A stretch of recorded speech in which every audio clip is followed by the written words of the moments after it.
салом алайкум дӯстони азиз ва подписчикои муҳтарам. 1000 рубли русӣ ба 132 сомон яъне ки баробар шуд. Ва ин як хушхабар аст ки курс яъне ки боло рафт ва барои мардуми ғариб як дастгирии хеле хуб ҳам мешавад.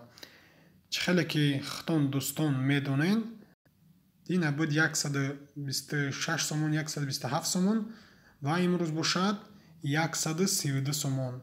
Ва ин як дастгирии хеле хуб мешавад ки барои бародарои ғариб ки як пешравӣ карда метавонанд.